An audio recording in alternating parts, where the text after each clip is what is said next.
സ്വർഗത്തിലെ ദൈവത്തോട് പ്രവാചകനായ നെഹമ്യാവ് പ്രാർത്ഥിച്ച പ്രധാനമായ 11 പ്രാർത്ഥനകൾ. ആ പ്രാർത്ഥനയിൽ ഒരു പ്രാർത്ഥനയാണ് നമ്മൾ നെഹമ്യാവിൻ്റെ പ്രവചന പുസ്തകം 1-ാം അധ്യായത്തിൽ കാണുന്നത്.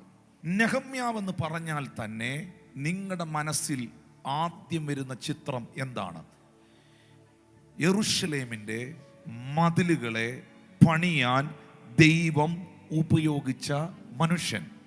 അകല്യാവിൻ്റെ മകനായ നെഹമ്യ മതില് പണിഞ്ഞ ചരിത്രം എന്ന് വരേണ്ട പുസ്തകം അകല്യാവിൻ്റെ മകനായ നെഹമ്യാവിൻ്റെ ചരിത്രം എന്ന് രേഖപ്പെടുത്തിക്കൊണ്ടാണ് പരിശുദ്ധാത്മാവ് ആരംഭിച്ചിരിക്കുന്നത്. നെഹമ്യാവ് എന്ന് പറയുന്ന മനുഷ്യൻ ഒരിക്കലും ഒരു ചരിത്രമാകാൻ ആഗ്രഹിച്ച ആളല്ല.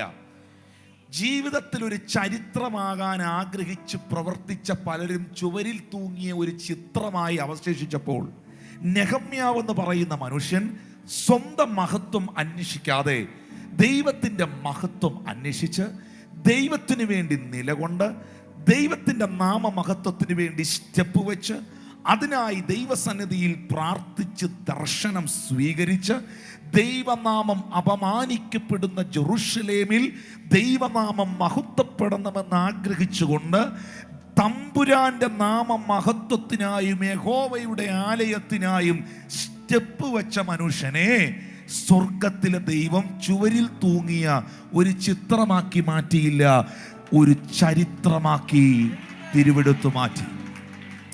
ഇന്ന് ഈ ശുശ്രൂഷയിൽ പങ്കെടുക്കുന്ന കർത്തൃദാസന്മാരോട്, ഇതിൽ കൂടിയിരിക്കുന്ന പ്രിയപ്പെട്ടവരോട് ദൈവത്തിൻ്റെ ആത്മാവ് പ്രവചിക്കുന്നു, അല്ലെങ്കിൽ പരിശുദ്ധാത്മാവ് അറിയിക്കുന്നു. ഭാരതത്തിൻ്റെ വിടുതലിനായി, ദൈവരാജ്യത്തിൻ്റെ കെട്ടുപണിക്കായി, കിങ്ഡം ഓഫ് ഗോഡിൻ്റെ എക്സ്പാൻഷനായി സ്വന്തം മഹത്വം തിരയാതെ, സ്വന്തം മഹത്വം അന്വേഷിക്കാതെ, സ്വന്തം കസേര ഉറപ്പിക്കാതെ ദൈവത്തിന് വേണ്ടി, തൻ്റെ വചനത്തിന് വേണ്ടി, തൻ്റെ നാമത്തിന് വേണ്ടി ഒറ്റ മനസ്സോടെ ആത്മാവിൻ്റെ ഐക്യതയോടെ ചുവട് വയ്ക്കാൻ തയ്യാറായാൽ ഭാരതത്തിൻ്റെ ഉണർവ്, എൻ്റെ ദേശത്തിൻ്റെ ഉണർവ്, എൻ്റെ പട്ടണത്തിൻ്റെ വിടുതൽ എന്ന ഒറ്റ ചിന്തയോടെ സ്റ്റെപ്പ് വയ്ക്കാൻ തയ്യാറായാൽ പരിശുദ്ധാത്മാവ് നിന്നെ അറിയിക്കുന്നു, നിന്റെ ദേശത്തിൽ, നിന്റെ കുടുംബത്തിൽ എൻ്റെ ദൈവം നിന്നെ ഒരു ചരിത്രമാക്കി തീർക്കും. സ്വർഗത്തിലെ ദൈവം നിന്നെ ഒരു ചിത്രമാക്കി മാറ്റുകയല്ല, നിന്നെ ഒരു ചരിത്രമാക്കി തീർക്കുവാനിടയാകും.